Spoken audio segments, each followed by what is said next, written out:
베드로가 예수님의 신성을 체험하게 되었을 때 그는 주 하나님께서 사람 예수를 통해 자신 앞에 와 있는 것을 보고 고백하게 됩니다. 시몬 베드로가 이를 보고 예수의 무릎 아래 엎드려 이르되 주여 나를 떠나소서 나는 죄인이로소이다. 이사야는 지극히 거룩하신 주의 현현 앞에서 동일한 고백을 합니다. 화로다 나여 망하게 되었도다. 나는 입술이 부정한 사람이요 나는 입술이 부정한 백성 중에 거주하면서 만군의 여호와이신 왕을 배웠습니다.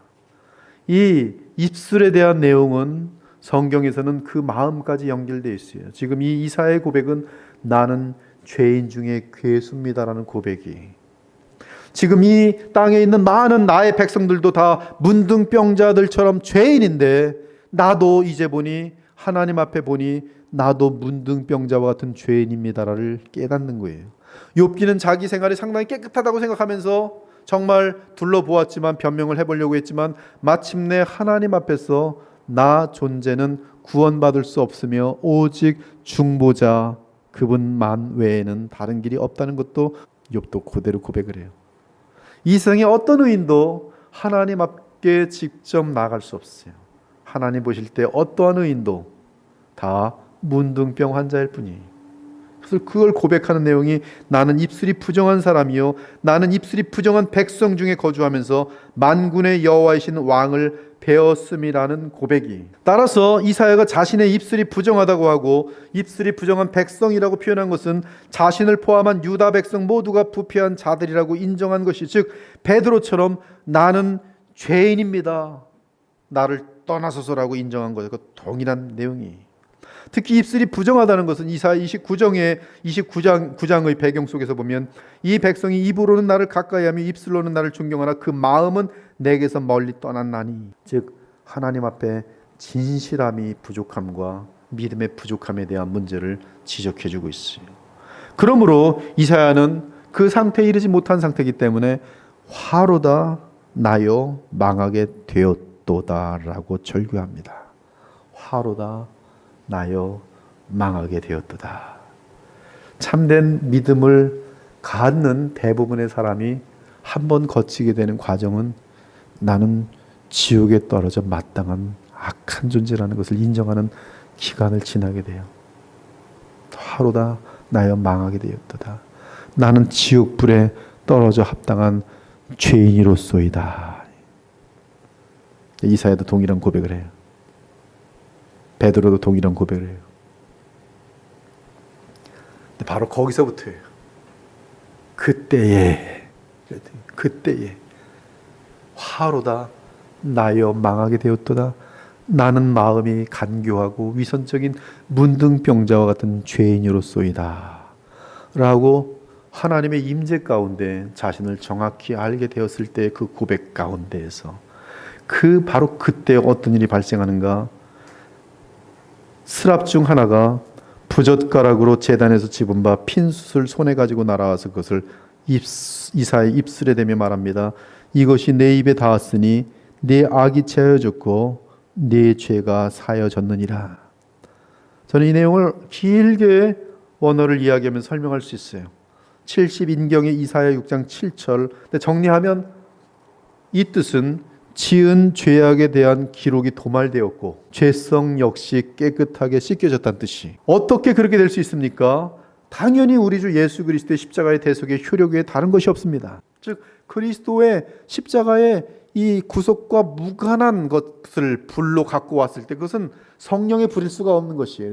아론의 아들 나답과 아비후가 각기 향로를 가져다가 여호와께서 명령하시지 아니하신 다른 불을 담아 여호와 앞에 분향하였더니 불이 여호와 앞에서 나와 그들을 삼킴에 그들이 여호와 앞에 죽은지라. 그런데 스랍은 정금으로 만든 부집개로 향단에서 불 붙은 숯을 꺼내 손에 담아 이사야의 입술에 댑니다. 그 불은 당연히 번제단에서 가져온 불이에요. 이는 장래 그리스도의 사역으로 인한 효력으로 이사야의 죄성을 불로 태우는 것을 나타내고 있습니다. 즉 하늘의 영원한 성소의 향단에서 숯을 꺼냈다는 것은 하나님의 어린 양의 값을 치르고 죄사함을 허락하는 개념인데, 바로 이 단 한 번의 영원히 드려진 제사로 인해 주의 백성은 하나님과 화목하게 되는 것이, 즉 속죄와 구속의 개념이 7절에 담겨 있는 것입니다. 그리고 그 완성은 그리스도의 십자가의 죽음과 부활 승천과 더불어 나타나는 그리스도의 영원한 대제사장의 사역이, 나아가 스랍의 이 환상은 우리의 죄성을 불로 태우는 성령의 역사까지 담겨 있어요. 예수님은 불과 성령으로 세례를 베푸시는 분이, 그 불은 심판의 불이기도 하지만 주의 백성들의 죄성을 태우는 불이. 그래서 설교자는 그래서 기뻐요. 이 말씀들을 정리하면서 성경 전체 흐름 속에서 이것이 관통될 때 주 앞에 무릎 꿇게 돼요. 그리고 이 주님이 주신 말씀을 주의 백성들에게 나누고자 하는 그 기대심 때문에 이 예배가 막 기다려지는 것이, 즉 이사야가 주 하나님의 임재 가운데 주의 거룩하심과 영광을 인식하고 자신의 죄에 대해 철저하게 회개할 때 죄사함의 역사와 함께 죄의 세력을 태우는 역사가 나타난 것이에요.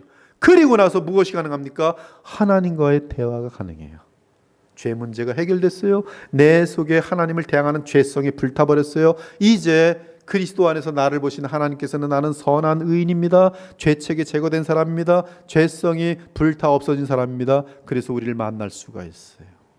우리는 그리스도를 의지하여 담대히 하나님의 보좌 앞에 나아갈 수 있어요. 이사야도 지금 바로 그 현장이에요. 이제 이사야는 죄 문제를 해결받고 심지어 죄성을 충분히 다스리는 흠없는 선지자가 되었습니다. 나아가 성령으로 충만한 선지자가 되었습니다. 그러자 하나님께서 말씀하십니다. 내가 누구를 보내며 누가 우리를 위하여 갈고. 그러자 죄를 사하여 주시고 나아가 구속하여 주셔서 다시 하나님과 화목하게 된 이사야는 감사와 확신 가운데 자원합니다. 방금 전까지는 두려움에 있었습니다. 화로다 망하게 되었도다.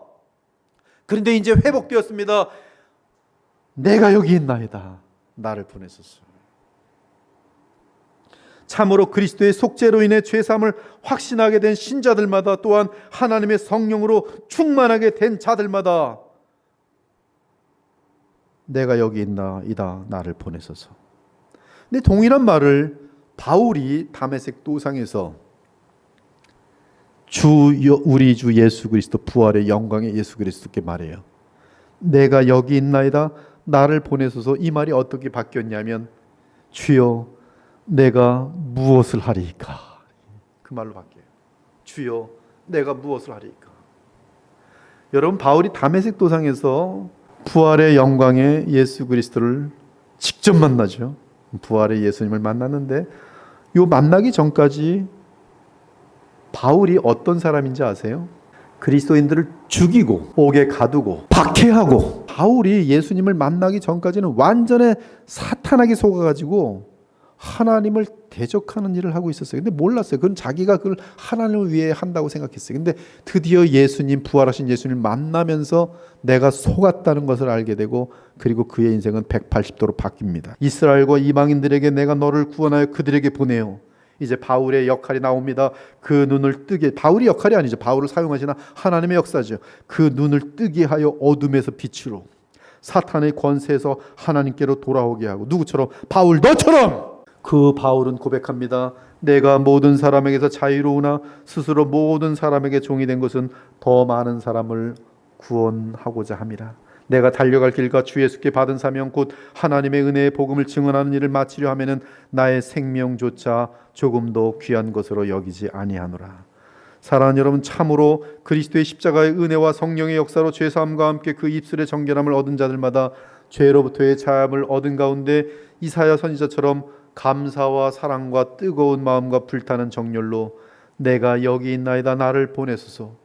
주여 지금부터는 내가 무엇을 하리까? 라고 절규하게 되는 것이에요.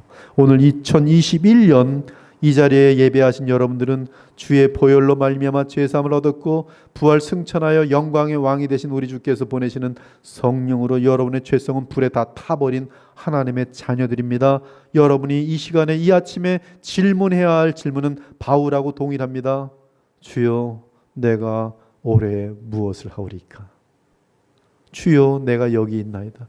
주의 용서하심으로 죄사함 받고 이 자리에 주님과 화평한 가운데 주와 대화하며 여기 있나이다. 오늘도 예배로 주의 보좌 앞에 정말로 나와 있나이다. 예수 그리스도 덕분에 이 자리에 나와 있나이다. 주여 내가 여기 있사오니 무엇을 하오리까? 나를 보내소서. 네, 주님의 답변이 뭔지 아십니까? 그 답변은 오늘 네가 있는 그 자리부터 네 환경이나 상황에 대해서 탓하지 말고 그것을 바꾸려고 하지 말고 지금 너는 종이면 종답게 종으로서 그리스도께 충성하고 네가 주인이면 주인으로서 주인답게 그리스도께 충성하고 내가 아내이면 아내답게 남편에게 순종하며 남편을 받들고 자녀들에게 충성하고 다스리고 사랑하고 내가 남편이면 남편으로서 아내를 내 생명처럼 사랑하고 보호할 것이며 굉장히 구체적인 지시를 따르기 시작하라. 직장 생활에서는 이렇게 할 것이며 교회에서는 이렇게 주의를 빠뜨리지 말고 예배를 드릴 것이며 정확한 지시들인데